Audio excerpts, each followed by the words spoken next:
All right, so let's quit with the BS and get down to the nitty gritty.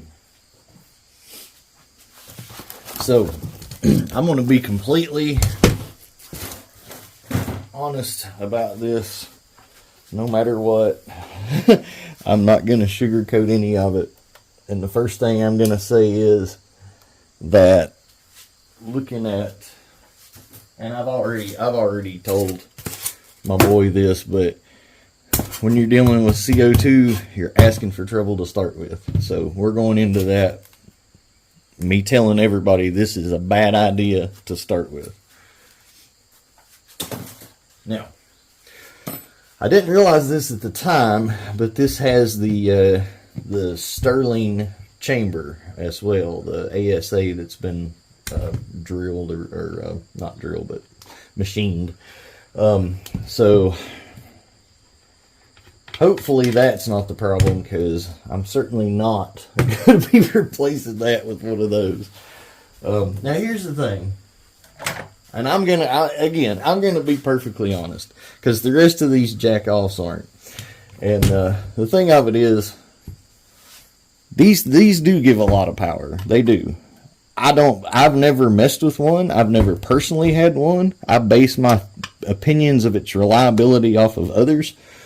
So I'm not going to sit here and tell you I've tried one of his ASA mods and it's a piece of junk. I'm not going to tell you that. Have I read enough to know that I don't want to do it myself or mess with them? Yes. It's not for me. I don't feel that the power gain is necessary, and the reliability loss, from what I understand, is like the thing of it is, if 50 already is good enough and it's 75% reliable, and you make it 100 and now it's 30% reliable, but you could have done the job fine at 50, and you would even have had more opportunity. Because I've took a 50 joule VKS and done 96 straight shots on a video. No pausing, no nothing. Yeah, it wasn't 100, but the first two shots were 100, and I guarantee you couldn't do 45 out of one that's 100 joules. So you see what I'm saying? Like Kempter says, cumulative damage. And I'm going to stop and say something on this, because there's an argument about cumulative damage that doesn't matter because people are arguing about the wrong thing. If you shoot somebody twice with 50 joules, you're giving them 100 joules whether you hit them in the same spot or not. Okay?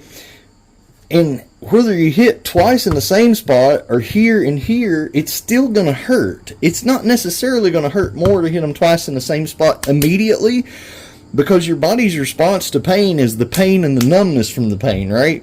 So after the first one, now you hit them the next day in that same spot, it's going to hurt like bejesus. But they're probably not even going to perceive a second hit in the same spot. And I'm a really good shot. And I'm not going to say that in the middle of people going nuts trying to hurt you and all that, they're moving, you're moving, blah blah blah, to think that you can hit them twice in the exact same spot. Don't get me wrong, practice double tapping and that'll, that's good.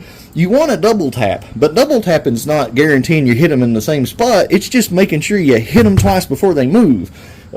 So practice double tapping and stuff. But I think people are looking at that wrong.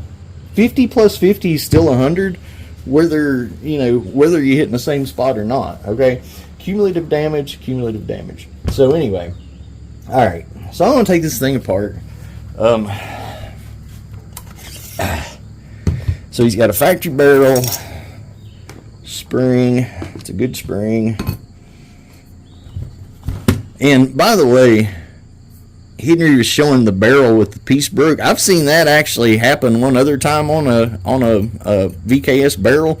I believe Michael O'Brien actually got one that piece broke, but that's not part of the build. I didn't break that piece. If a piece of the barrel breaks on, what I'm saying, that's not, now if it's my barrel or whatever, that's one thing, but that was a factory barrel. So Henry's got a factory barrel. Yeah, I cut the factory barrel off and everything, but I had nothing to do with anything up here.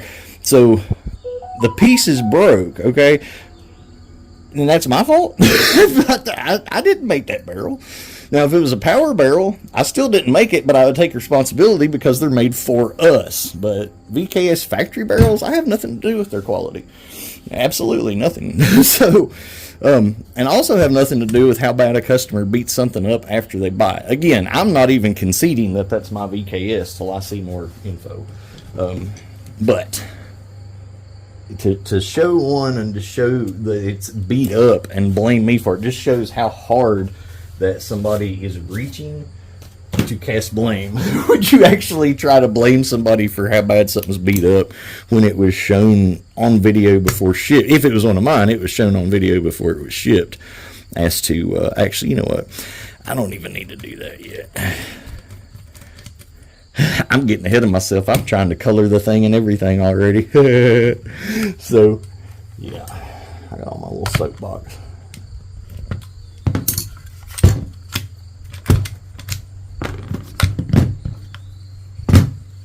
So before this thing leaves my house, and we discussed this, before this thing leaves my house, that's going to be different and that's going to be different. It is not going to look like it came into this house, right?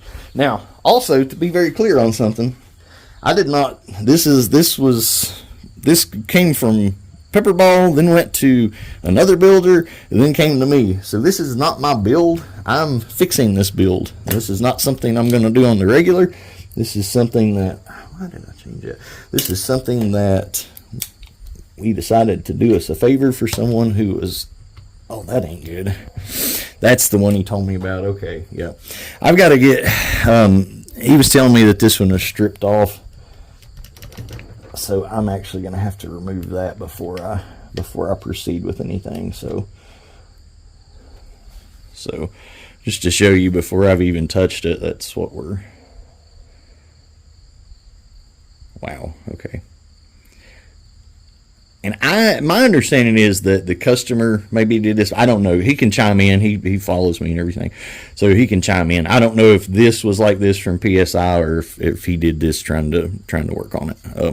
I think he did this, in my opinion, but not in my opinion. I think that's what he told me, and he can chime in and say if I'm right or wrong. But so, all right, dang it. Go get some tools. Okay.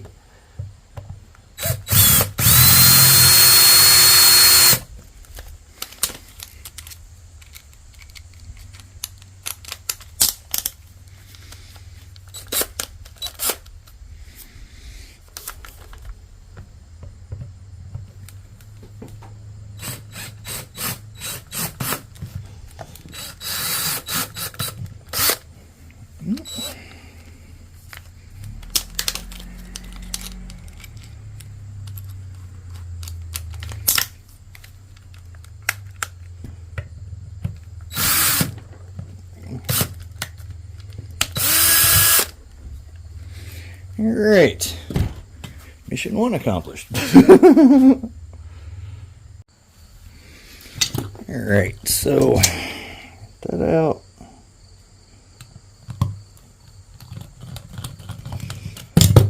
That one was pretty doggone loose. Stupid screwdriver.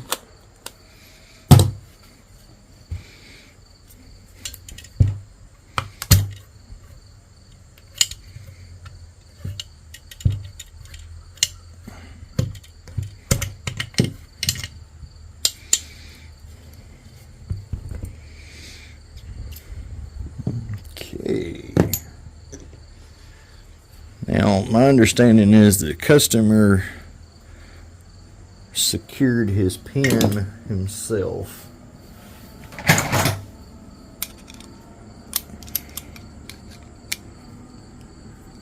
Huh. And not very freaking well. Wow. That was that was getting ready to be a big problem.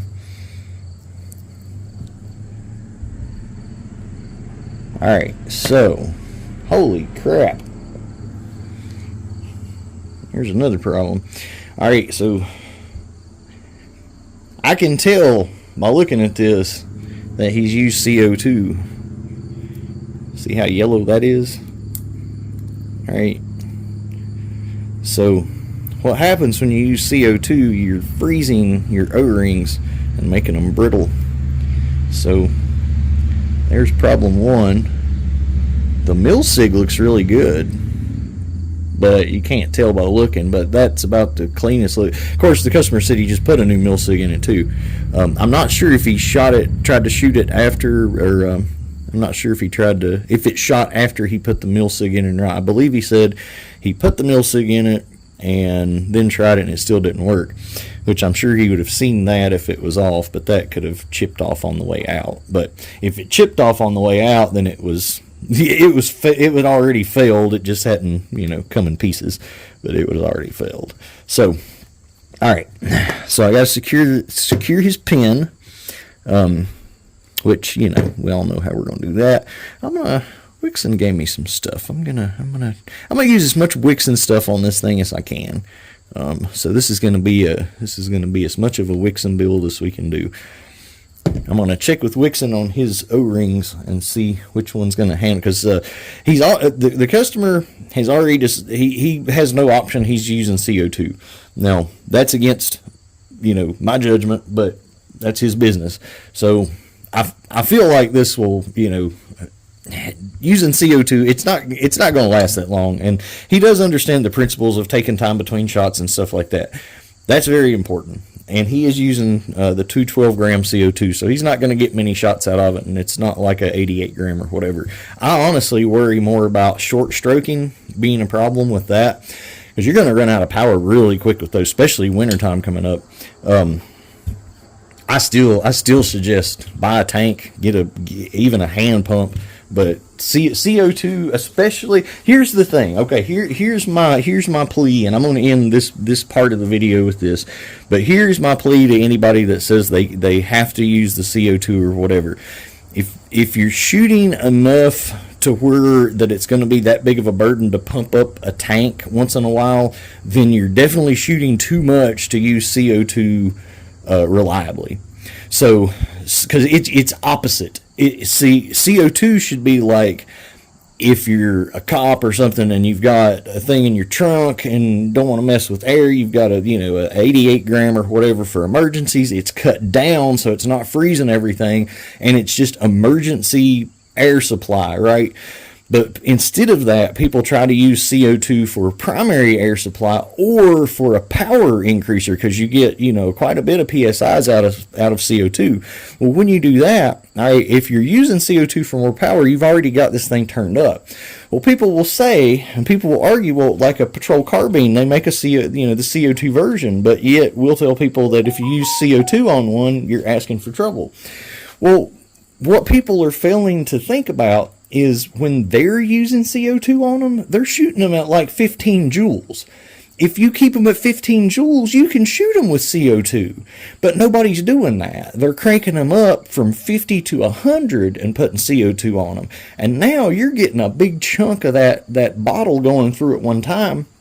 And it's just like putting liquid nitrogen on your freaking O-rings. I mean, it's the same, almost exactly the same thing.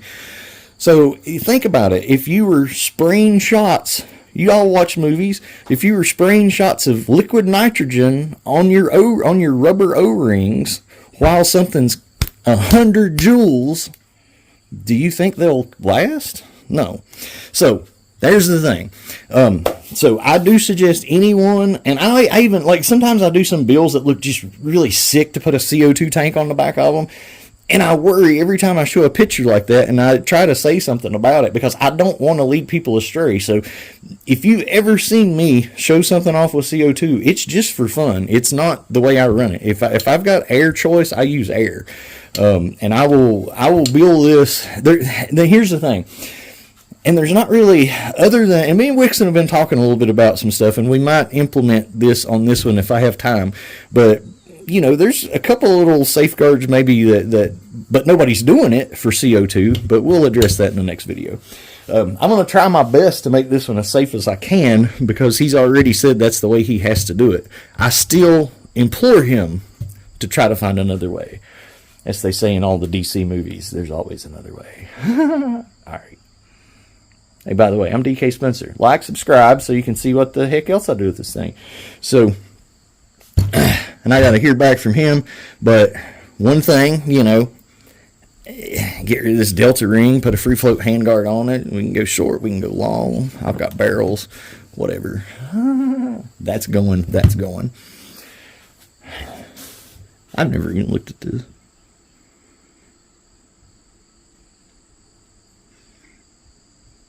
Looks like those O-rings are alright, but we'll see. I could always put this in a different one and see if it works. It'll be pretty easy.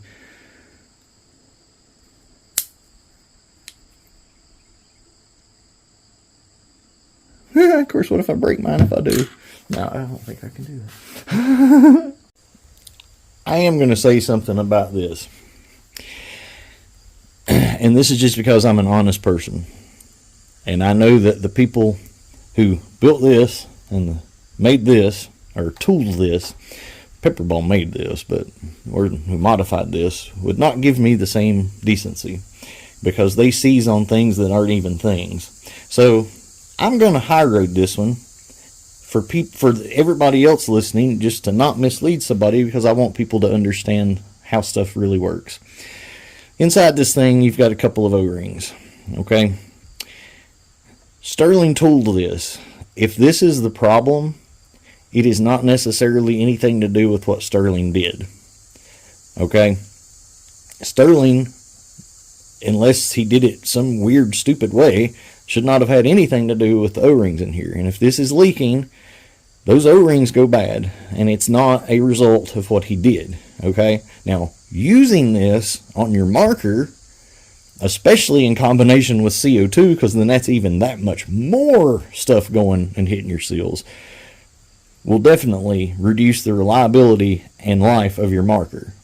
But if this marker is failing because this is leaking, this is not Sterling's fault. Okay? Now, I will shit and fall back in it if I ever get that kind of respect from either one of them. But you know, that wasn't respect. That was just me not wanting to mislead somebody who doesn't understand how this stuff works. All right, so you can see these O-rings. See how yellow they are. That's also from CO2. CO2 bad. If you don't learn anything from this, learn that. CO2 bad. on VKSs, which people will point out, yeah, they're made for them. Oh, they were, but they weren't made for 100 joules.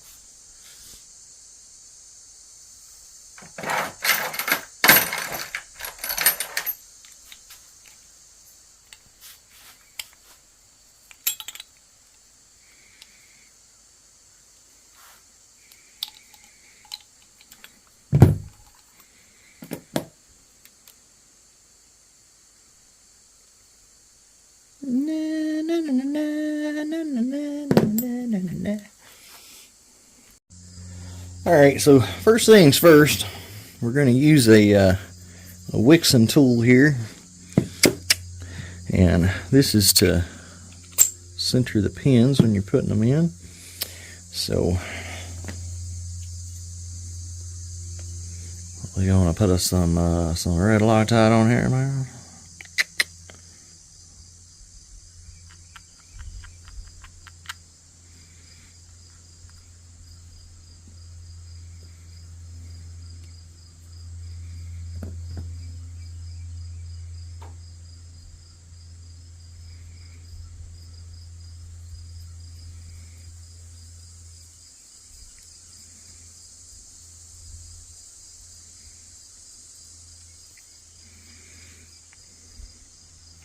I like to get a good and plenty on there.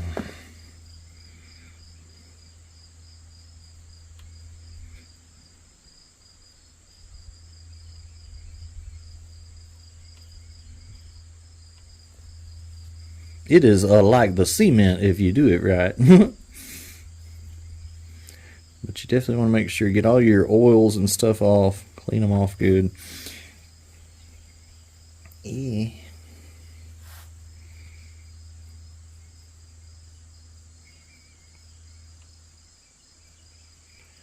Now run it in and out a couple times like that.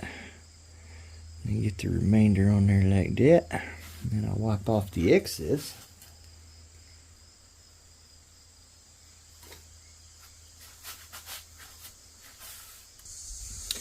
Alright, so you don't like tighten the threads, but not on the pin.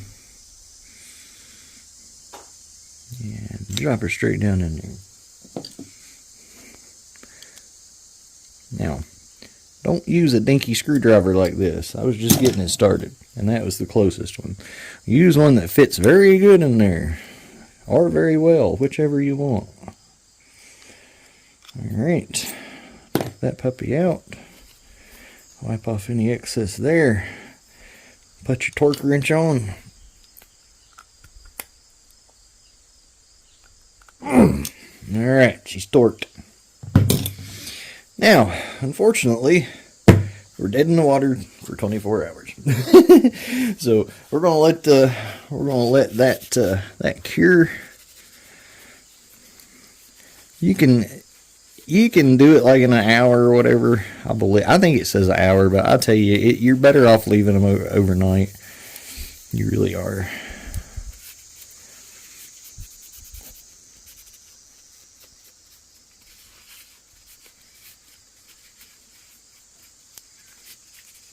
Okay.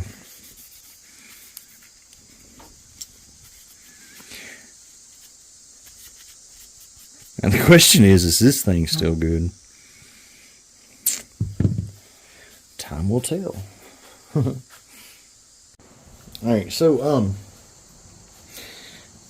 one thing, and I don't like to do this, but just to kind of get this out of the way, if we want to see if this is if this is the part that's leaking, you can always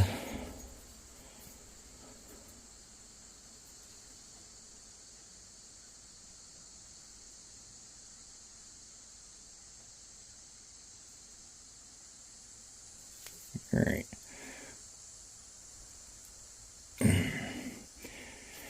Well,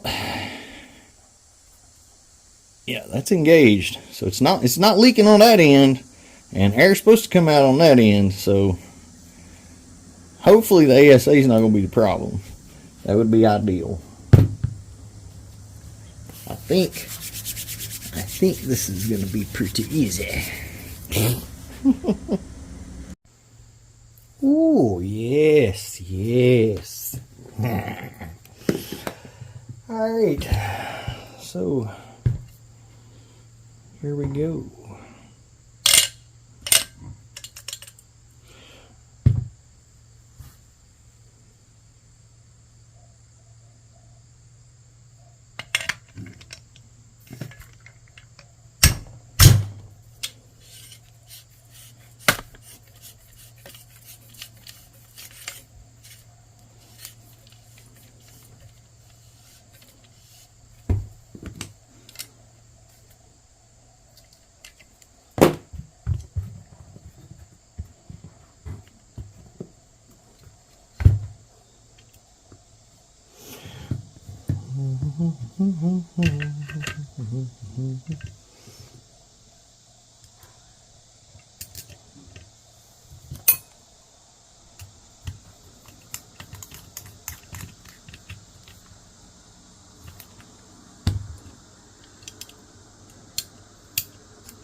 Well, you know,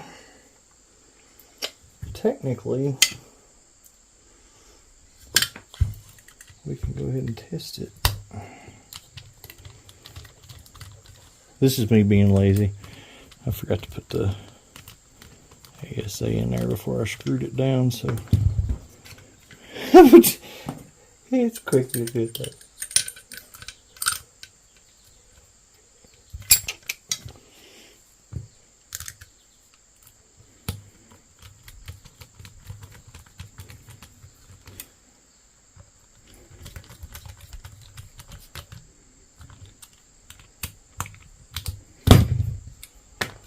All right.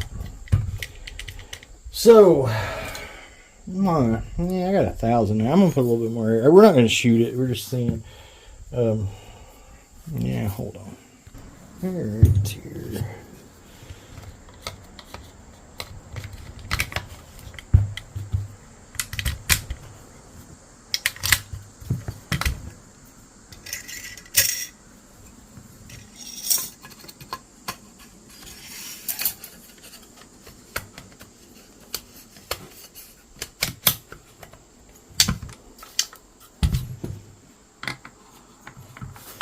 Yes, I know the castle nut's not on, blah blah blah, but we're just seeing, because the complaint was that it leaked for one thing. Well, it didn't work and it leaked, so I don't hear a leak, but we're not engaged yet. That's a good sign for the ASA. That's a good sign for the whole VKS.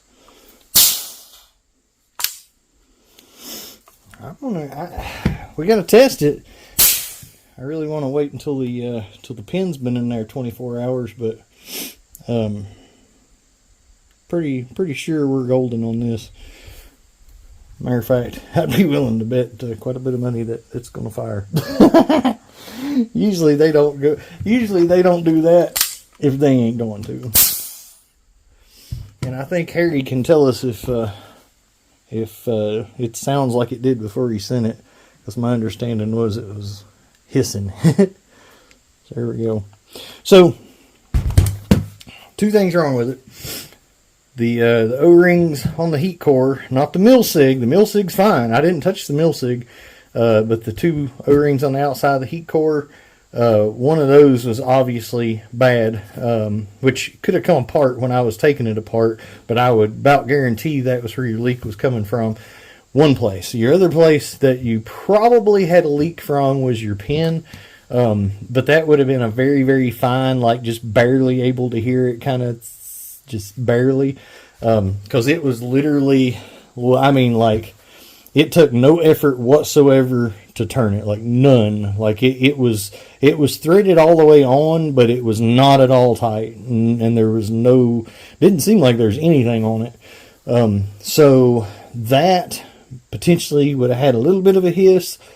If you would have shot 2 mags through it, it would have had a broke pin. I guarantee, I'd bet anything on that, because that was loose. Especially with this one where it's got the ASA and everything, giving it the extra power, so it's definitely going to break quicker. So anyway, so definitely two problems that I found. The pin, that was, yeah, that was getting ready to be a big problem. But anyway, Harry said he put the heat core in himself, the heat core O-ring, the mil-sig O-ring. That looks fantastic. I would say when you put another one in, put more of this on it. It was pretty, not dry, but it wasn't lubed either. it was, but I lubed it up real good, but I just left the one that he had in it on there. So Harry, not Henry, Harry's the customer. Henry with PSI, but Harry Wu is the person who bought this from Henry, and where he couldn't get it fixed, sent it to me. And we're gonna make it prettier. Not a whole lot. We're not gonna put a whole lot into it, but we're gonna make it a little nicer. All right, good times. Y'all want to see if it'll shoot, don't you? Hang on.